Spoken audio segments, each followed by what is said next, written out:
Hey everyone. Today is a super special day for me. I am getting ready to hit publish on my book, Educator to Entrepreneur, Ignite Your Path to Freelance Success. This has been a long journey from conception until I actually hit the publish button. And you'll notice in this episode, as I'm talking to Dr. Kevin Daniel, that I reference writing my manuscript. That's because I actually recorded our interview, before I was finished with my manuscript. But I finished it shortly after that, and today is the day, 4/24/24, and I am so excited. That's why you're going to get 2 bonus episodes this week, both with Dr. Daniel. The first half today, the second half tomorrow. It was a great conversation and it fits perfectly with my book publishing and launch. So I'm going to go ahead and give you 2 episodes with him as bonus for your listening and for you being there and supporting me. And you are such a great audience, and I am so happy to have you. In part 1 of my conversation with Dr. Daniel, we talk about his journey from childhood, which was marked by some poverty, to becoming an educator. We emphasize the transformative power of mentorship and support in your journey, and we reflect on our shared upbringing as farm kids, and then we underscore the importance of discipline and perseverance in achieving success, while we highlight the significance of coaching and mentorship in overcoming your challenges. It was a great conversation with him. That's why I'm breaking it into 2 different episodes. So let's get to it. I don't want you to wait any longer to hear his wonderful message.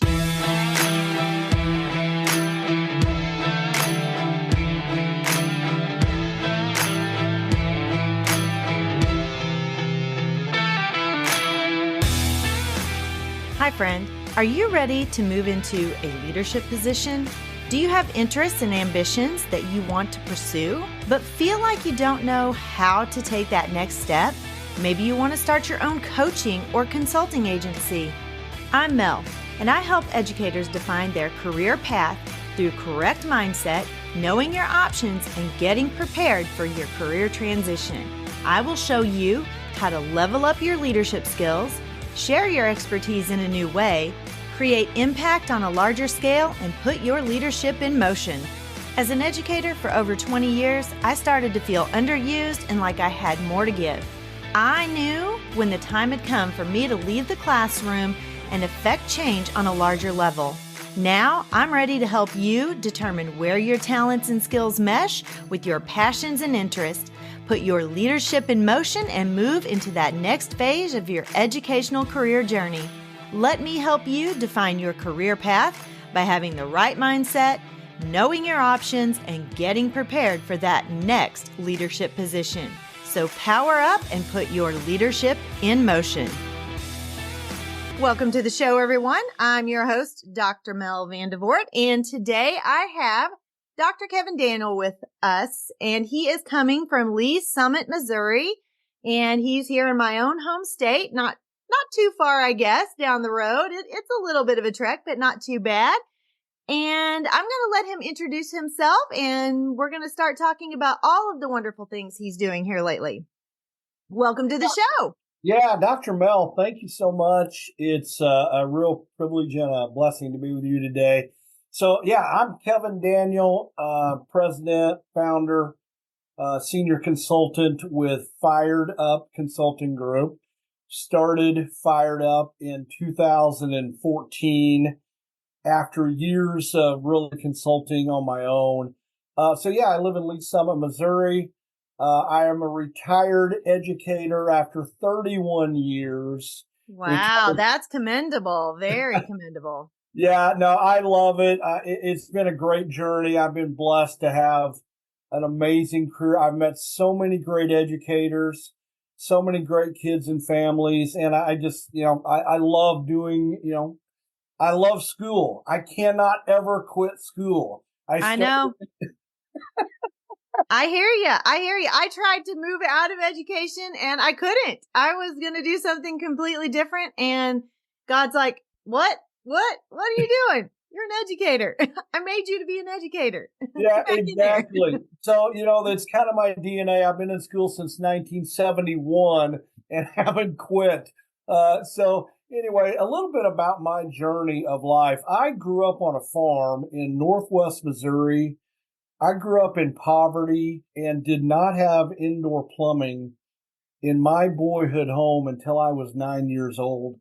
So Oh, that wow. background of poverty Hmm. really shaped, who I was.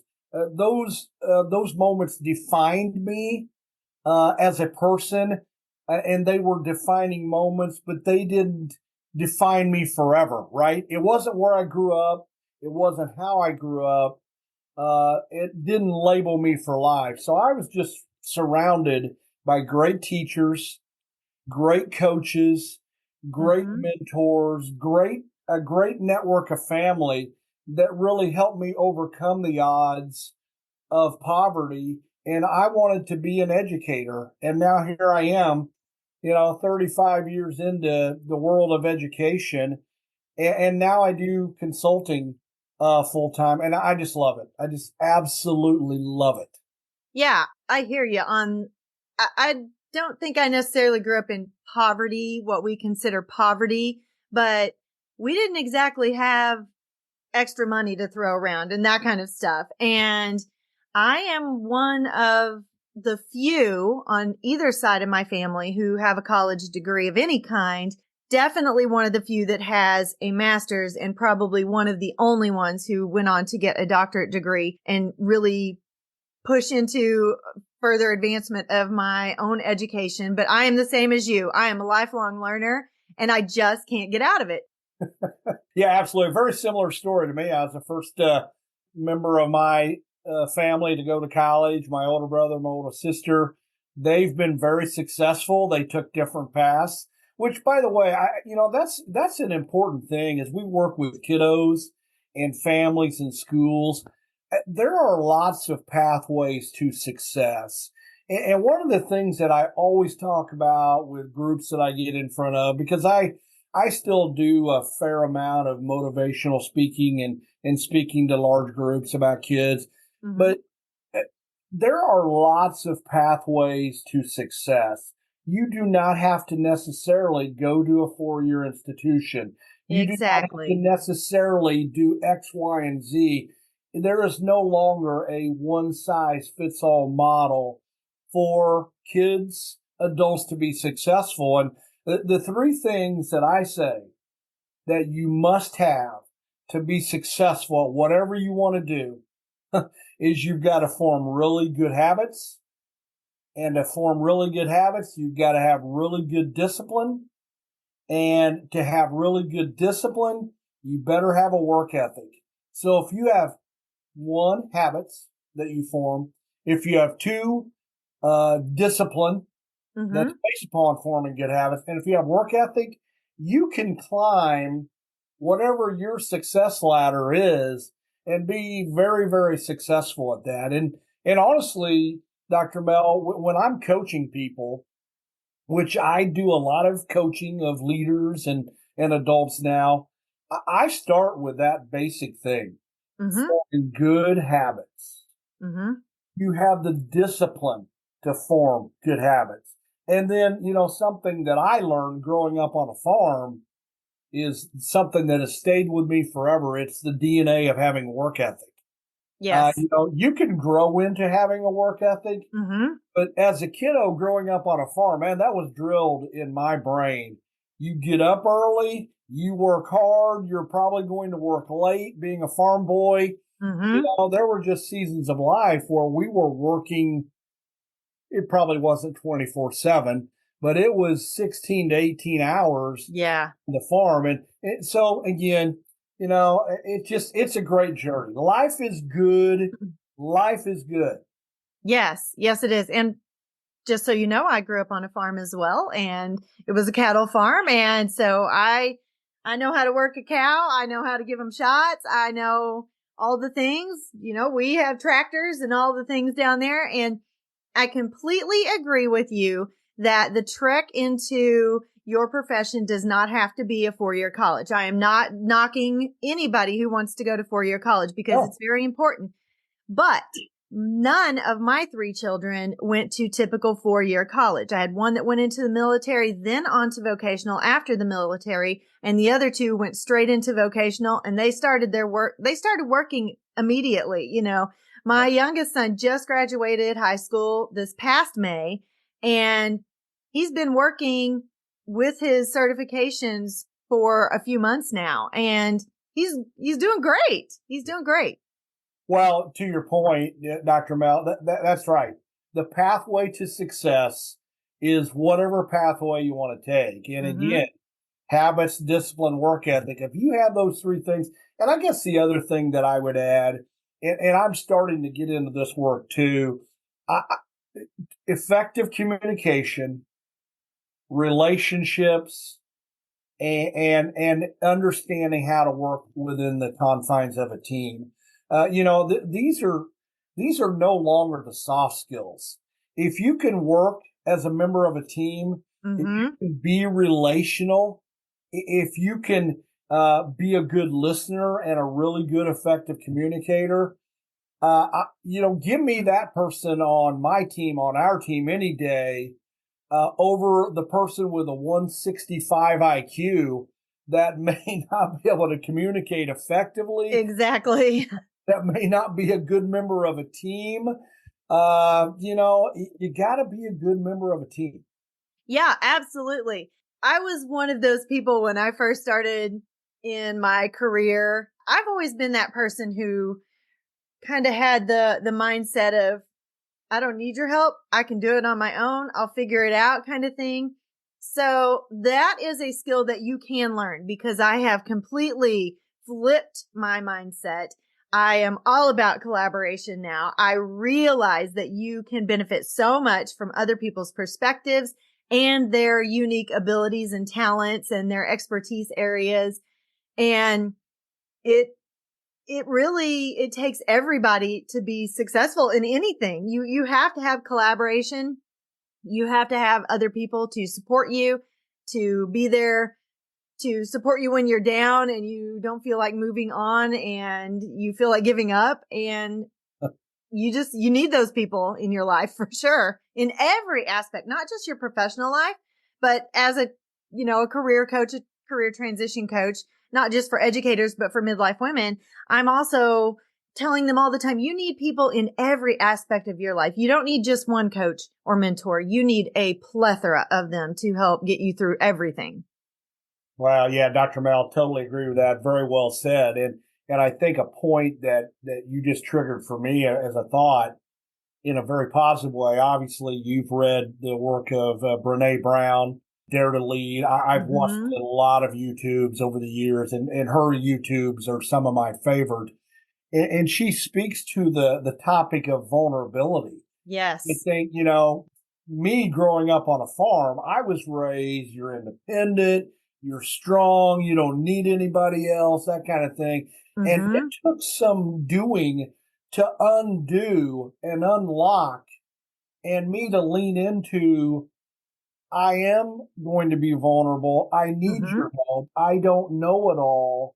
I cannot do it all, which is why I have become so passionate about coaching. I really believe that everybody needs a coach. Everyone needs a champion. And some of us, Mel, need a coach or a champion in how to manage and navigate finances. Some of us need a coach to help us navigate leading a team of 120 people. Yes. Some of us need a coach, a champion, to help us navigate being a single parent of 3 kids. Yes. Again, back to the big idea, I just have become so passionate that we need a professional coach, a life coach, a champion that will help us navigate our professional and personal world. It's just a big, big deal. Yes. Yes, it is. Definitely. And I have my own business coach right now, and I'm in the middle of writing a book, or actually I'm I hope I'm past the middle of writing my book. I hope I'm more toward the end of writing it and getting ready to get it published. And Yes. I couldn't have done it without having a business coach. And my business coach, she started as my business coach, but then she also became my book coach. And she's really helped me navigate all of the things that I didn't know, because there is so much that I didn't know. And I would have never been able to figure it out on my own. I'm that person who will try. Yeah. I will Google everything and I'll try to figure things out, but it's a whole lot easier if you have someone helping you. Well, yeah, well said, Dr. Mel. And I commend you, and I commend anybody that will reach out to get support. Mm-hmm. Because, life is done in circles, not Mm-hmm. yourself. Life is done via connections and relationships. And, speaking of that, I am also I would say, in the middle of writing a book. I'm writing a book that it will be titled Scaling Your Everest. And it's really about my Wow. life journey of coming out of poverty. Mm-hmm. It's really about, similar to you, doing hard things. Mm-hmm. Uh, and my thing is this: people can do hard things. You're doing hard things. You're getting to the Mm-hmm. point of writing this book. Kudos to you, Dr. Mel. I think that's fantastic. And I think the big idea is most of us have a book in us. We Mm-hmm. just have to decide and again have the habits, the discipline, and the work ethic to get it to the finish line with Yes. all the business sense and all the nuances that are out there. But when you think about scaling your Everest, I've spent a fair amount of time studying people who have scaled Mount Everest, and I will tell you that is an amazing thing. Who in the world would want to climb Mm. Mount Everest? It's 29,035 feet tall. It's the tallest. It's the highest elevation on the planet. And not Wow. only do you have to get to the top of it, you have to get back down Yeah, safely as exactly. well. So, I've just become enamored with scaling your Everest on a personal and professional level Mm-hmm. because we've all got Everests that we're facing. Mm-hmm. My Mount Everest may be, I want to lose 30 pounds. Your Mount Everest may be, you want to get this book to the finish line, Mm-hmm. or you may want to do X, Y, and Z. The bottom line is everyone is scaling their Mount Everest. So not only do you got to get to the top, you got to get back down to the ground Yes. safely. Again, it's part of things that I talk about. It's part of my journey of life, scaling my Everest, getting out of poverty, Mm-hmm. being blessed with great people in my life, which again, I cannot emphasize this enough, Dr. Mel, and I know you believe in this too. You got to have champions in your life that believe in you and see what you can be and what you can do. Maybe not where you're at right now, but what Mm-hmm. you can do Your and what you potential. can be. Yeah, right. Help you unlock your potential. I call it putting your potential in motion. I relate it to kinetic and potential energy and putting that potential energy in motion, because if it's not, it's just sitting there untapped. And so you have to get it going, and then you have to find help to keep it going, to stay motivated and keep moving forward. So you've talked about scaling your Everest and all of the great things about your potential and all of that. So let's relate that to teachers who are ready to move into a leadership position.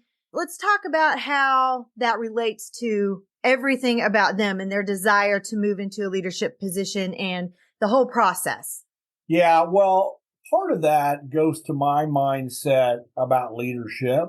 And at a base level, I have a different view of leadership. Maybe not different, but this is my interpretation of leadership. Leadership is about influence, and you can lead from any place that you're at. You may be leading as a single parent raising three children. They are leading their home. You Mm-hmm. may be leading as an electrician, a team of two or three of your team members. You may be So now let's transfer that to being a teacher. I think oftentimes teachers feel that they're not leaders. Mm-hmm. Teachers are absolutely leaders every day. That ends in the letter Y. Every Yes. day, teachers are leaders. So my thing is this: leadership is not a position. It is not a position on the organizational chart. You do not have to be a principal, a director, assistant superintendent to be a leader. You're Mm-hmm. already a leader. Leadership is about having a disposition of serving and influencing others. If you Yes. are serving and influencing others, you're leading. Mm-hmm. But if you want to expand your influence of leadership and Mm-hmm. become, an assistant principal or principal, whatever, over time. Hey, guys, that's great. I was a high school principal. I was an assistant, associate superintendent. I did all that over the years.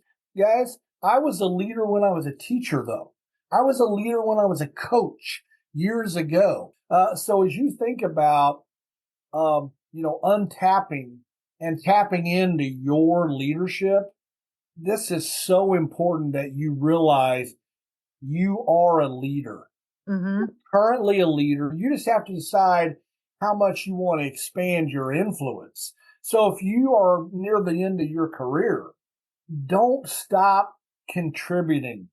Don't just quit teaching. You have more left in the tank. I've known several people that get to the end of their career and what am I going to do? What am I going to do? Mm-hmm. Please do some consulting. Please go into another lane of your leadership and your influence and help people out. Help young educators out. We need leaders that are currently teachers that want to invest in young educators. Dr. Mel, am I answering your question? Because I want to stay on point here. You are. But I also had another thought, and I'm going to leave you hanging with that today, just so you'll come back tomorrow and find out what I was thinking. Thank you for joining me today, and I will see you back here tomorrow, same place, maybe an earlier time, for the second part of my conversation with Dr. Kevin Daniel. See you then.